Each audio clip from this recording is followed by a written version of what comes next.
Assalamualaikum warahmatullahi wabarakatuh. Jumpa lagi dengan saya. Nah, sekarang kita akan membahas kitab Ahkami Soidi. Kitab yang membahas hukum-hukum buruan itu ya, karena sebentar lagi kita akan memasuki hari raya Idul Kurban. Jadi ini merupakan tema yang cocok. Nah, tanpa lama-lama langsung saja kita mulai. A'udzubillahi minasyaitonirrajim. Bismillahirrahmanirrahim. Qala al-musannifu rahimahullahu ta'ala wa nafa'ana bihi wa bi ulumihi wa bi ulumi sa'iris salihina wa bi ulumi masyayikhina fid dharaini amin ya rabbal alamin. Kitab Ahkami Soidi ini merupakan kitab yang menjelaskan hukum-hukumnya hewan yang diburu, wadabaihi dan hewan-hewan yang disembelih, ya, wal dohaya dan hewan-hewan yang dikorbankan, wal at'imati dan makanan-makanan. Wasoidu masdarun. Di sini lafadz asoid itu sigotnya adalah masdar atau bentuknya ya adalah masdar. Utlika huna ala ismil maf'uli. Yang mana lafadz asoid di sini itu memiliki makna isim maf'ul. Ya, yang dimaksud di sini itu soid bermakna isim maf'ul. Wa huwa al-masidu, yaitu hewan yang diburu, ya. Nah, titik wama di sini memiliki makna ai al-hayawanu al-barriyu al-ma'kulu, yaitu hewan darat yang dagingnya bisa dimakan. Alladzi kudiro, yang mana ditakdirkan. Di sini lafadz kudiro itu bidhammi awalihi, dibaca dhammah huruf pertama, ala dakatihi ditakdirkan untuk bisa disembelih, alias boleh disembelih, ya. Ala dakatihi ay dabhihi, maknanya untuk disembelih. Maka fadakatuhu, maka menyembelih hewan tadi itu takunu fi halqihi. Cara menyembelihnya itu di kerongkongan, ya. Wa huwa a'lal unuki. Kerongkongan ini adalah leher yang bagian atas. Kemudian yang disembelih adalah walabatihi, dan bagian labahnya. Ai bilamin maftuhatin, lamnya dibaca fathah.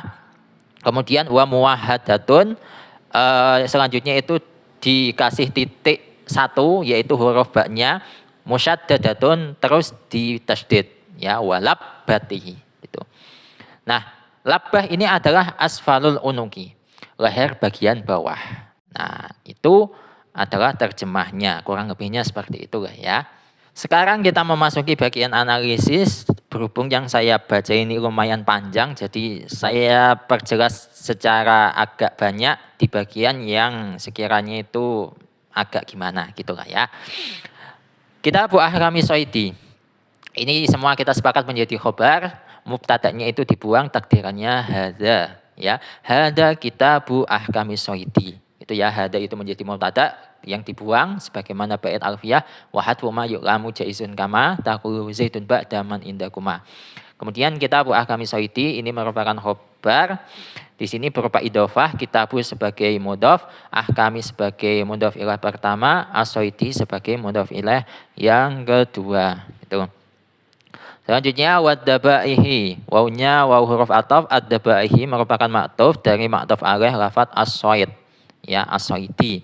Di sini ad-dabaihi tanda jernya menggunakan kasroh, ya, karena meskipun ini isim ghairu munsharif, ya, yang mana ini berbentuk singgot muntahal jumu, tapi berhubung di sini kemasukan al, maka bait alfiyah wajur bil fathati malayan syarif itu tidak berlaku.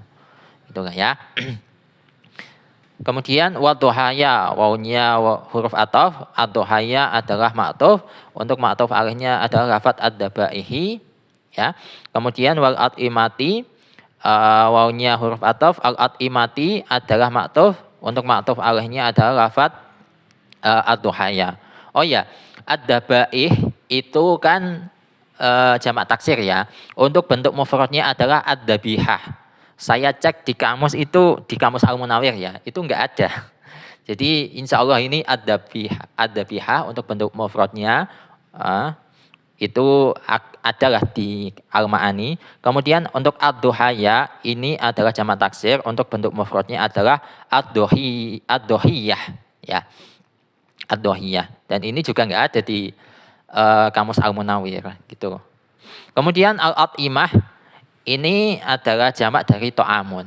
Jadi to'amun at'imatun, sama kayak hidaun ahdiyatun, mengikuti wazan af'ilatun. Selanjutnya wasaidu, wawnya di situ saya jadikan waw istiqnaf bisa ya, waw istiqnaf. Kemudian as-saidu adalah mubtada ya. Kemudian masdarun di sini menjadi khobarnya as-said ya. Kemudian utliko di sini adalah jumlah fi'liyah yang jatuh setelah isim nakiroh. Masdarun kan isim nakiroh ya. Nah, sehingga jumlah yang jatuh setelah isim nakiroh itu posisinya sebagai naat atau sifat. Ya, gitu. Nah, di sini untuk jumlah fi'liyahnya utliko itu fi'il madi yang mabni majhul. Untuk naibul fa'ilnya adalah dhamir mustatir, takdirannya huwa. Dan huwa ini kembali ke masdarun. Itu ya. Masdarun. Kemudian huna ini bentuknya adalah isim isyarah ya, sebagaimana bait wabi huna auha huna asyir ilah itu ya. Namun di sini untuk posisinya itu sebagai dhorof. Dhorof apa? Dhorof makan ya. Kemudian ala ismil maf'uli adalah jar majrur, huruf jarnya ala, majrurnya adalah lafadz ismil maf'uli yang berupa idhofah, ismi sebagai mudhof, al maf'uli sebagai mudhof ilaih. Ya. Kemudian wahwa al-masidu. Nah, ini baru. Wawnya di sini adalah waw haliyah ya. Kemudian huwa al-masidu adalah jumlah ismiyah. Huwa sebagai mubtada, al-masidu sebagai khobarnya ya. Tuh. Jadi huwa kan tadi posisinya sebagai mubtada ya. Berhubung di sini itu bentuknya berupa isim domir dan isim domir itu sebagaimana ba'id wa kullu mudmarin lahu bina yajib. Ya, isim domir itu dihukumi sebagai isim yang mabni, maka di sini huwa itu bukan dibaca rafa tapi fi mahalli raf'in, ya menempati tempat i'rab rafa yaitu mubtada gitu. Itu ya. Kemudian al-masidu adalah singgutnya isim maf'ul ya, dari soda yasidu soidan fa huwa soidun wa daka masidun. Itu. Titik selanjutnya wama. Wawnya di situ waw istiqnaf. Untuk ma di sini antara isim mausul sama masyartiyah. Saya lebih condong ke masyartiyah ya. Masyartiyah. Kemudian ai al hayawan. Ai-nya di sini huruf tafsir, al hayawanu itu merupakan tafsiran dari ma. Ya, berhubung ma itu di awal jumlah, maka dibaca rafa. Sehingga tafsirannya di sini juga dibaca rafa. Ai al hayawanu, gitu ya. Kemudian al bariyu menjadi sifat atau naat dari al hayawanu. Kemudian al ma'kulu menjadi sifat yang kedua dari al hayawanu. Ya, kemudian alladzi ini sigotnya adalah isim mausul, posisinya sebagai sifat yang ketiga dari al hayawanu. Gitu ya. Selanjutnya kudiro. Kudiro ini adanya wama. Sebenarnya khobarnya itu bukan kudiro saja, tapi kudiro ala dakatihi. Gitu. Jadi khobarnya di sini adalah khobar jumlah. Jumlah apa? Jumlah fi'liyah. Yang mana di sini fi'ilnya berupa fi'il mabni majhul. Berhubung fi'ilnya mabni majhul itu membutuhkan naibul fa'il. Nah, di sini naibul fa'ilnya itu berupa jar majrur ala dakatihi. Gitu. Nah, gimana itu menjelaskannya? Pokok itulah ya.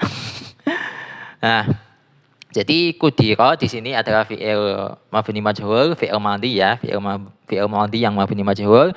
Nah, penjelasan dari kudiro ini itu bidhammi awalihi. Huruf pertama itu dibaca dhammah gitu. Nah, bidhammi awalihi itu jar majrur, huruf jarnya ba, majrurnya adalah dhammi awalihi yang berupa idhofah.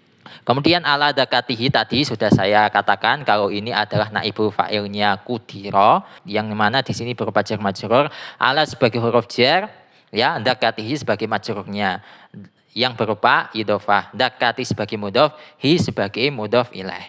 Nah, penjelasan dari dakatihi adalah ai dabahihi. Ai di situ merupakan huruf tafsir, dabahihi adalah tafsiran dari dakatihi. Di sini tafsirannya berupa idhofah, dabahi sebagai mudhof, hi sebagai mudhof ilaih ya. Selanjutnya fadakatuhu. Fa-nya di situ adalah fa rabithah lil jawab atau fa jawab dari syarat ma tadi ya. Kemudian dakatuhu di sini adalah mubtada dibaca rafa, tanda rafanya dhammah pada dakatu, pada mudhofnya ya, sebab di sini mubtada'nya berupa idhofah, dakatu sebagai mudhof, hu sebagai mudhof ilaih. Kemudian takunu. Nah, ini kalau kita baca matanya, maka fadakatuhu fi halqihi, gitu kan?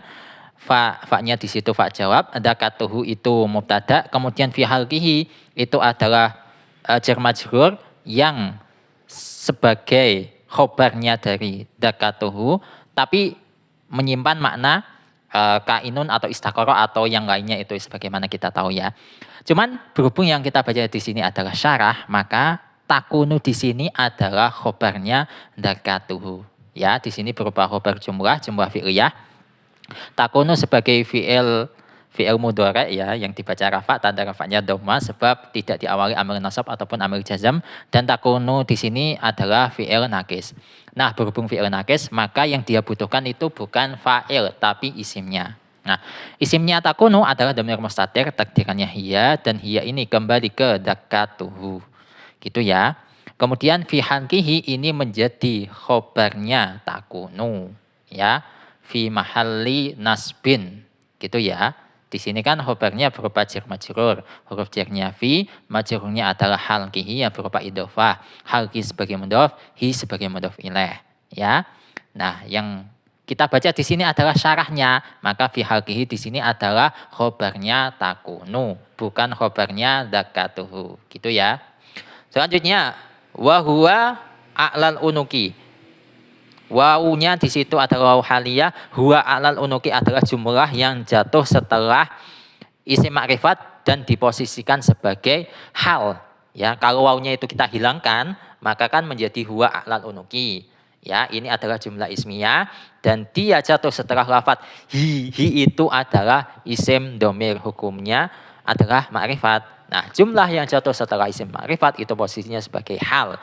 Nah, berhubung diantaranya itu dikasih wawu, maka wawunya ini adalah wawu haliyah. Gitu ya. Huwa di situ adalah mubtada yang berupa isim domir, maka dia fi mahalli raf'in, bukan dibaca rafa ya. Kemudian a'lal unuki, dia adalah khobarnya huwa, dibaca rafa. Nah, ini dibaca rafa. Karena a'la itu bukan isim yang mabni. Tapi ini kan sifat ala wazni af'ala gitu ya. Ini adalah idhofatus sifat ilal mausuf, gitu kan? Idhofatus sifat ilal mausuf. Nah, a'la itu bukan isim yang mabni, maka di sini tetap dibaca rafa, bukan fi mahalli raf'in ya.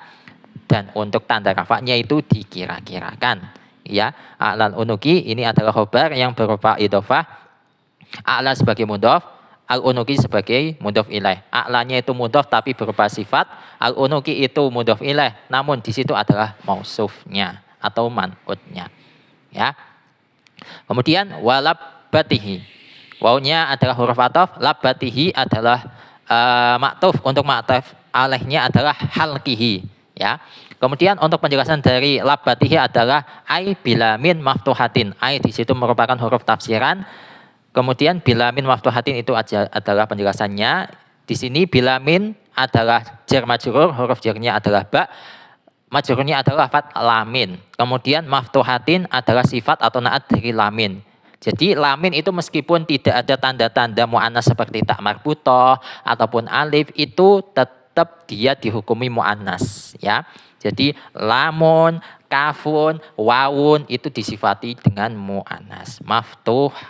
Maftuhatin ya. Tadi saya bacanya apa? Bilamin maftuhatin gitu ya. Maftuhatin menjadi sifat atau naat dari lamin. Kemudian wa muwahhadatin. Wawunya di situ huruf ataf, muwahhadatin adalah maktuf. Untuk maktuf alaihnya adalah lamin maftuhatin ya. Lamin maftuhatin, bukan maftuhatin saja. Saya lebih condong ke lamin maftuhatin. Gitu. Karena muwahhadatin itu sudah ya, yang bilamin maftuhatin itu lamnya, kemudian yang muwahhadatin ini itu baknya itu dikasih titik itu ya. Kemudian musyaddad ini menjadi sifat dari muwahhadatin ya, sifat. Tapi ini kalau kita jelentrehkan itu sebenarnya itu wabain muwahhadatin musyaddad itu kalau ada lafadz baknya. dan huruf ba yang dikasih titik satu dan ditasdid. Jadi semestinya muwahadatin ini sifat.